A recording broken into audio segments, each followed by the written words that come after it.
করবেন না। অনেকে দেখবেন ছেলে মেয়ে একটু ভালো পড়াশোনা করে নেই, বলে যে কি করলি তুই, ওই দেখ পাশের বাড়ির ওই ছেলে A+ পাইছে, যা তার পা ধোয়া পানি খা। কমন কথা, ওর কি খা, পা ধোয়া পানি খা। এটার একটা ভালো ব্র্যান্ডিং করা যেতে পারে, মানে A+ পাওয়া ছেলেদের পা ধোয়া পানি, এটা এরকম মিনারেল ওয়াটারের বোতলের মতো বিক্রি করলে ভালো ব্যবসা হবে, কি বলেন? এটা হচ্ছে আমাদের মুরব্বীরা, টিপিক্যাল মা বাবারা এটা বলেন, ভুল করেন, ওনারা বুঝেন না, ওনারা বুঝেন না। কখনো কম্পেয়ার করবেন, এটা করে আপনার ছেলের মনোবল আপনি আগেই ভেঙে দিচ্ছেন, ঠিক কিনা? আপনি দায়ী আপনার ছেলে কিছু না পারার কারণে। আপনি সাহস দেন নিজে, পাশে থাকেন নিজে। A+ যারা পাইছে ওর পা ধোয়া পানি খেতে বলছেন যে, এই জন্য ওকে, ওই ছেলেকে আল্লাহ A+ পাওয়ার জন্য বানাইছে, আল্লাহ ওকে ওই মেধা দিচ্ছে, কিন্তু আপনার ছেলেরা আবার আল্লাহ তাআলা অন্যদিকে মেধা বাড়াই দিচ্ছে। সে ওইটা পারবে, ওইটা ওই A+ ওয়ালা জীবনও পারবে না, ঠিক কিনা বলেন? আপনার ছেলে যেটা পারবে 10টা A+ হোল্ডার ওইটা পারবে না, কারণ প্রত্যেককে আল্লাহ আলাদা আলাদা ফিচার দিয়ে, কোয়ালিটি দিয়ে, ইউনিকনেস দিয়ে পয়দা করেছে। কখনো কম্পেয়ারিং করবেন না, আপনি অনন্য, প্রতিটি মানুষ অনন্য। Everyone in this world is unique. প্রত্যেককে আল্লাহ অনন্য করে বানিয়েছেন। আপনার তুলনা আপনি নিজেই, আপনার তুলনা হয় না, আপনি জানেন না আপনার মধ্যে যে পটেনশিয়াল, যে কারিশমা, এটা আপনি বের করে আনতে পারেন না। ওই যে ওগুলো বলছে পা ধোয়া পানি খা, লেখাপড়া করলি না, কিচ্ছু করলি না, কিন্তু আপনি দেখা যাবে অনেক বড় ব্যবসায়ী হবেন, আপনি অনেক বড় দানবীর হবেন, you'll B a great contributor two society. এরকম আছে না? এজন্য কম্পেয়ার করবেন না কারোর সাথে, কারোর সাথে কম্পেয়ার করবেন না। ও A+ পাইছে, ও সফল হয়েছে, ওর চাকচিক্য, ওইটা দেখেই হ্যাপি হবেন না। এই চাকচিক্যটাই তার পুরো লাইফ না। মানুষ যেটা শেয়ার করে ফেসবুকে, এটা হচ্ছে রিল, লাইফের কি রিল, বুঝেন তো না? সবাই বুঝেন, মাশাআল্লাহ। Highlighted reel. আপনি কি মনে করছেন এই যে রিলের মধ্যে যতটুকু দেখছেন এটা পুরোটাই ওর লাইফ? না রে ভাই, ওরও অনেক কষ্ট আছে, ওরও অনেক ব্যর্থতা আছে, ফেলিওর আছে, ওইটাও ঢেকে রাখে, ওটা তো প্রকাশ করে না। দেখবেন আমরা ফেসবুকে ছবি শেয়ার দিলে কি করি, সবচেয়ে ভালো ছবিটা খুঁজি, হ্যাঁ, হাসি দেওয়া, স্মাইলিং ফেস, স্মার্ট লাগতেছে, সুন্দর পিকচার হয়েছে, এটা দেই, কারণ আমি যে হ্যাপি এটা দেখাইতে চাই আমি সবাই, ঠিক কিনা? তার মানে আমার দুঃখের অংশটা তো আমি শেয়ার করি না। সো আপনি কারো চাকচিক্য দেখলে অবাক হবেন না, এটাই তার হোল লাইফ নয়, it's not the entire picture of his life. এটা হচ্ছে হাইলাইটেড রিল। এটা কি? সবাই বলেন এটা কি? সো কখনো কম্পিট করবেন না অন্যের সাথে। তাহলে কার সাথে কম্পিট করবেন? Compete with yourself.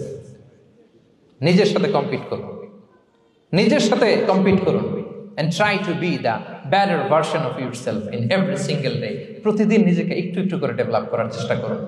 And don't lose your confidence by comparing yourself with others. Dear brothers and sisters, কখনো নিজেকে অন্যের সাথে তুলনা করে আপনার কনফিডেন্স কমাবেন না, আপনার সন্তানের কনফিডেন্স কমাবেন না। পারা যাবে? ছোটবেলা আমি একটা কার্টুন দেখেছিলাম কমিক্স বইতে, মজা করে কার্টুনটা দেয়া, এটার সাথে প্রাসঙ্গিক আমি বলি কার্টুনটা কি ছিল। একটা হাতির ছবি একদিকে, আর একদিকে কাকের ছবি। একদিকে কিসের ছবি? হাতি, কথা বুঝতেছেন? হাতি, এলিফ্যান্ট। আরেকদিকে কাকের ছবি। হাতি, হাতির বাচ্চা, কাক, কাকের বাচ্চা। তো এখানে আবার কথা দিয়ে দিছে, হাতির মা কি বলে, হাতির বাচ্চা কি বলে, কাকের মা কি বলে, কাকের বাচ্চা কি বলে। তো মা হাতিটা বাচ্চা হাতিটারে বলতেছে, তোমাকে দিয়ে কিচ্ছু হবে না, মাত্র 2 মাসে কাকের বাচ্চাটা উঠতে পারে, তোমার 1 বছর হয়ে গেল, তুমি এখনো উড়াই শিখলা না। মা হাতি বলে, কাকের বাচ্চা 2 মাসে উঠতে পারে, 1 বছর হয়ে গেল, তোমার কোনো ইমপ্রুভমেন্ট নাই বাবা। আর হাতির ছোট বাচ্চাটা মুখটা খারাপ করে চুপসে মাথাটা নিচু করে বলতেছে, মম আই এম ট্রাইং, মা আমি চেষ্টা করতেছি। আচ্ছা বলেন তো, উড়া, ডানা মেলে উড়া কি হাতির কাজ? এই যে ওর সাথে কম্পেয়ারটা করছে, কম্পারিজনটা হইছে। আরে হাতি তো he is the king of the jungle. ওর এক একটা পদক্ষেপে ও পা ফেললে থারথার করে কাঁপে পুরো জঙ্গল, পুরো বন। ওর এক একটা পা ফেললে আশেপাশের সিংহ, বাঘ সব সমীহ করে 50 মিটার দূরত্ব বজায় রাখে। ইজ দ্য কিং, সে তো ওইটা। ওই হাতির বাচ্চাটারে কিভাবে কনফিডেন্স নষ্ট করতেছে, বলতেছে 2 মাস হয়ে গেল, কাকের বাচ্চা 2 মাসেই উঠতে পারে, তোমার 1 বছর বয়স হলো, তুমি এখন উঠতে পারো না। এবার বুঝতে পেরেছেন আমরা কিভাবে ছেলে মেয়েদের কনফিডেন্স নষ্ট করি? Don't compare with others, avoid comparison, you'll be happy. কখনো কম্পেয়ার করবেন না। কথা বুঝতে পেরেছেন? কারণ প্রতিটা মানুষ অনন্য। আপনি অনন্য, আমি অনন্য। আল্লাহ তাআলা কি অনন্যতা, ইউনিকনেস আপনাকে দিয়েছেন, ওইটা খুঁজে বের করার দায়িত্ব আপনার। সবার গোল্ডেন এ প্লাস পাওয়ার কোনো দরকার নাই। সবাই অ্যাথলেট হওয়ার দরকার নাই, সবার বক্তা হওয়ার দরকার নাই, সবার ব্যবসায়ী হওয়ার দরকার নাই। এক একজনকে আল্লাহ তাআলা এক এক কাজে পয়দা করেছেন, ঠিক কিনা বলেন? আল্লাহ কোরআনেও বিষ্ণু ইসা ইসলামকে বিভিন্ন আয়াতে এরকম বলেছেন যে ওয়ালা তামুদ্দান্না আইনাইকা ইলা মা মাত্তা'না বিহি আজওয়াজাম মিনহুম যাহরাতাল হায়াতিদ দুনিয়া লিনাফতিনাহুম ফীহ। হে নবী, কাফেরদের চাকচিক্য দেখে আপনি অবাক হবেন না। ওদেরকে ওইটা দিছি কিন্তু হেদায়েত দেই নাই। সুবহানাল্লাহ পড়ে। অন্য আয়াতে আল্লাহ বলেছেন ফালা ইয়াগরুরকা তাকাল্লুবুহুম ফিল বিলাদ। দাপটের সাথে ওরা দেশে দেশে ঘুরে বেড়ায়, এই চাকচিক্য দেখে আপনি অবাক হবেন না নবী, ধোঁকায় পড়বেন না। আপনাকে যা দিছি ওদেরকে আমি দেই নাই। আপনার সম্মান আমি বাড়িয়েছি। ওয়া রাফা'না লাকা যিকরাক, যেখানে আমার নাম সেখানে আপনার নাম। সুবহানাল্লাহ। তাহলে আজকে থেকে আর কম্পেয়ার করবেন কারোর সাথে কারো? কথা বুঝতে পেরেছেন? ওকে, আমরা will avoid comparison, will be happy.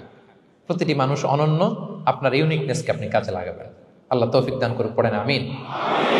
কয়টা গেল? হ্যাপি হওয়ার 6 নম্বর মাধ্যম হচ্ছে, খেয়াল রাখবেন এটা খুবই জরুরি, সেটা হচ্ছে piece of mind is the real happiness. মনে সুখী আসল সুখ। এজন্য মনকে অস্থির হতে দেয়া যাবে না, মনকে সবসময় স্থির রাখবেন। মনের সুখ আসল সুখ। মনের সাথে কথা বলুন, মনকে জিজ্ঞেস করুন মন কিসে খুশি হয়, কিসে হয় না, কিসে শান্তি পায়, কিসে পায় না। শুধু সম্পদ থাকলেই মানুষ সুখী হয় না, সম্পদের দরকার আছে। অনেকে দেখবেন অনেক সম্পদের মালিক, অনেক টাকা পয়সা, কিন্তু খেয়ে হজম করতে পারে না। এরকম আছে না নাই? সুখ আছে? অনেকে অনেক সম্পদশালী, কিন্তু দাম্পত্য জীবনে কলহ, এরকম আছে না নাই? অনেক সম্পদশালী ছেলে কথা শোনে না, গাঁজা খায়, আছে না? না, এটা আমার বাস্তব কথা থেকে বলছি। আমাদেরকে বলে রিহ্যাবে পাঠায়, রিহ্যাবিলিটেশনে পাঠায়, 6 মাস পরে আসে আবার গাঁজা টানা শুরু করে। আছে না নাই? তাহলে শুধু সম্পদ থাকলে আপনি হ্যাপি হবেন না। মনের সুখ আসল সুখ। অনেক সম্পদ কিন্তু পরিবারের শান্তি নাই, সুস্থতা নাই, তাহলে কিছুই নাই। মনের সুখটাকে যেন আমরা সবচাইতে বেশি গুরুত্ব দেই। সম্পদের দরকার আছে প্রিয় ভাইরা, হালাল ভাবে উপার্জিত সম্পদের প্রাচুর্য থাকতে পারে, সমস্যা নাই। পার্থিব হালাল উপভোগের জিনিস, এটা নিষেধ নয়। স্বয়ং বিষ্ণু ইসা ইসলামী বলেছেন আরবাউন মিনাস সাআদা, 4টা জিনিস সৌভাগ্যের লক্ষণ। এটা যদি পাও খুব ভালো। কয়টা? সবাই বলেন কয়টা? 4টা জিনিস সৌভাগ্যের লক্ষণ। 1 নাম্বার আল মারআতু সালেহা, নেককার স্ত্রী। নেককার কি?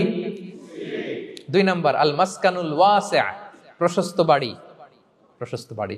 3 নাম্বার আল জারু সালেহ, গুড নেইবার, ভালো প্রতিবেশী।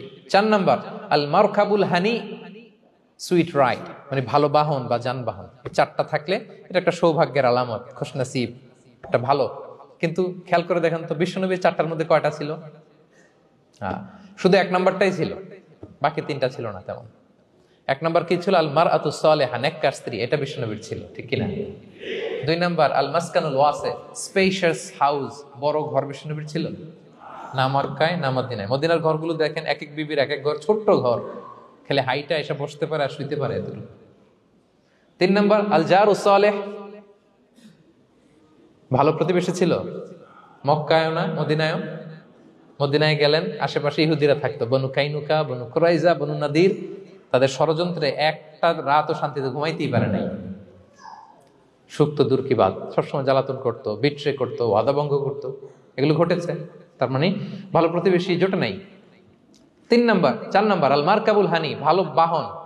খুব বেশি ভালো বাহন ছিল তাও বলা যায় না, খাবারই তো ছিল না, ওট খাইলে না গায়ে জোর থাকবে, ঠিক কিনা? কসওয়া আদবা ছিল। তার মানে বাহন ছিল চালানোর মতো, কিন্তু খুব বেশি ভালো বাহন যে ছিল এমন নয়। তাহলে 4টার মধ্যে বিষ্ণু পেয়েছিলেন কয়টা? 1টা। কিন্তু মা আয়েশার ঘরের ভেতরে সুখ আর সুখ। কিছু নাই, একটা মশক, পানি খাওয়ার, রুটি বেলার একটা জাজিম, এমন জাজিম, খেজুর পাতার চাটাই দিয়ে জাজিম, বিষ্ণুনবী সেখানে শুলে চাটাইয়ের দাগ পিঠের মধ্যে লেগে যেত। মাদুর বা চাটাই চিনেন আপনারা? বাংলাদেশে দেখেননি? ওই চাটাইয়ের মধ্যে বিষ্ণুনবী শুয়ে পড়লে, ঘুম থেকে উঠলে ওই চাটাইয়ের দাগ পিঠের মধ্যে বসে যেত। কিন্তু ঘর ভরা সুখ আর সুখ। কারণ টাকা দিয়ে বাড়ি কিনা যায়, গাড়ি কিনা যায়, ঘর কিনা যায়, সব কিনা যায়, কিন্তু সুখ কিনা যায় না। কিনা যায়? এজন্য মনের সুখই আসল সুখ, ওইটাকে গুরুত্ব দিবেন প্রিয় ভাইরা। সহিহ মুসলিমের আরেকটা হাদিসে বিষ্ণু ইসলাম বলেন, লাইসাল গিনা আন কাসরাতিল আরাদি ওয়ালাকিন্নাল গিনা গিনান নফস। বেশি সম্পদ থাকলেই ধনাঢ্যতা নয়, আসল ধনাঢ্যতা মনের ধনাঢ্যতা। মনে সুখ তো সব